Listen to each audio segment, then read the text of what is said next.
Мен Таутанова Сандуғаш Құрманбайқызы Исатай аудандық орталық ауруханасында жоғарғы санатты кардиолог дәрігері болып жұмыс жасаймын. Өзім Ақтөбе облысының тумасымын. 1998 жылы Ақтөбедегі номер 6 қазақ орта мектебін қызыл аттестатпен аяқтап, ол кездегі Батыс Қазақстан мемлекеттік медицина академиясына емдеу ісі факультетіне студент болып түстім. Соны 2004 жылы аяқтап, 2005 жылы невропатолог мамандығы бойынша осы Аққыстау селосына, Исатай аудандық ауруханасына жұмысқа кіріскенмін. 2010 жылы кардиологиядан қайта даярлау курсынан өтіп, содан бері осында кардиолог маманы болып жұмыс жасаймын.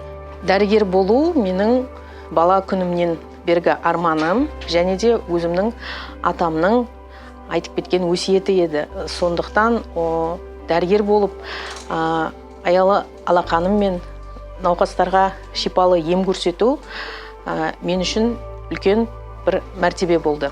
Жалпы еңбек өтілі менде 19 жыл, оның ішінде 15 жыл кардиолог маманы болып жұмыс жасаймын. Аудан халқына кардиологиялық көмекті қамтамасыз етемін.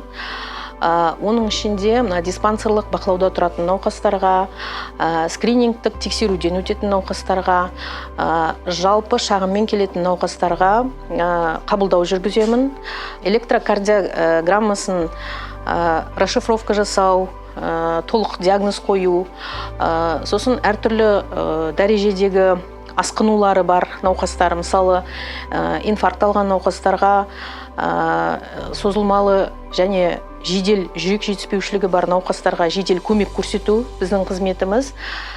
Және осы науқастарды Атырау облыстық кардио орталығына жолдау, одан қала берді жоғары мамандандырылған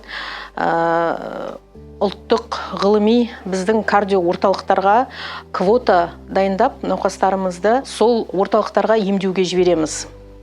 Содан кейін, мысалы, ота жасалған науқастарымыз келгеннен кейін, операциядан кейінгі реабилитациялық көмек өте маңызды.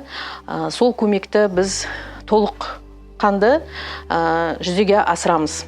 Олардың уақытылы ем-дом қабылдауы, режим сақтауы, арғарай мүгедектікке дайындау, мысалы, соның бәрі біздің жұмысымызға кіреді. Енді жалпы кардиолог маманы ол адам денсаулығының және ең басты адам ағзасының моторы, жүректің дәрігеріміз. Сондықтан да әр адам өзінің денсаулығына өте аса маңызды көңіл бөлу керек деп есептеймін.